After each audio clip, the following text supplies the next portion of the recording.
expliquer. Je m'appelle Morgane et je suis HR et Talent Acquisition. Les tests de personnalité, je dirais que c'est sous-coté, dans le sens où ils ne sont pas toujours utilisés lors des entretiens et ils permettent de détecter, de voir des traits de personnalité qu'on ne voit pas toujours malheureusement lors d'un entretien.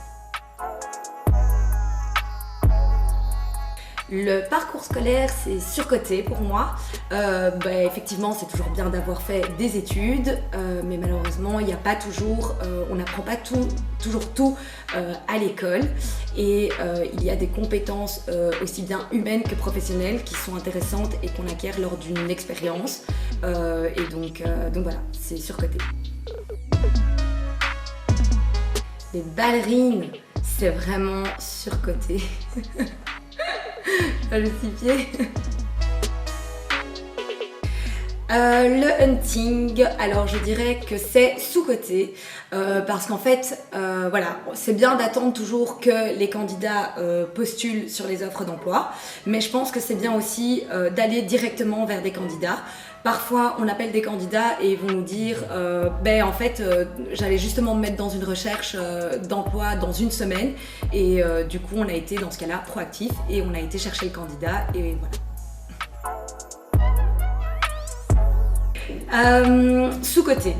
Sous-coté parce que on ne les utilise peut-être pas encore assez.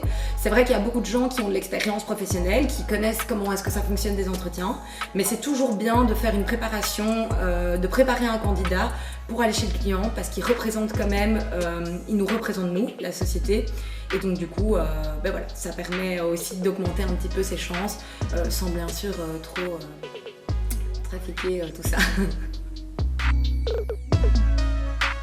Les programmes de référence sont sous-cotés alors qu'ils devraient vraiment être beaucoup plus utilisés, aussi bien de la part des employés que de la part des employeurs.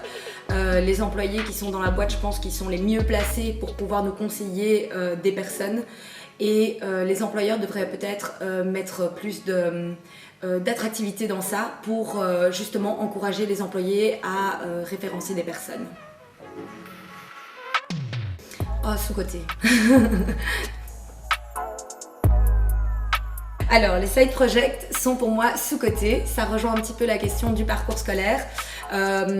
L'expérience qu'on peut avoir grâce aux projets parallèles à notre travail peut nous permettre d'avoir de nouvelles compétences humaines et professionnelles et ils ne sont pas toujours utilisés ou en tout cas ils ne sont pas toujours assez pertinents lors d'un entretien alors que ça devrait l'être. LinkedIn sous-coté. Je pense que toutes les personnes n'ont pas encore un réflexe spécialement de mettre leur profil à jour dès qu'ils ont un changement de travail, ou même il y a encore certaines personnes qui n'ont pas LinkedIn, même si c'est quand même rare. Aujourd'hui, en tout cas pour les sociétés de recrutement, de consultance, c'est un des outils principaux que l'on utilise pour le recrutement et c'est donc je pense un peu une carte d'identité professionnelle qu'on peut avoir et qui est donc utile pour tout le monde. C'est parce que t'es française? Ouais, je vais dire sous-coté alors.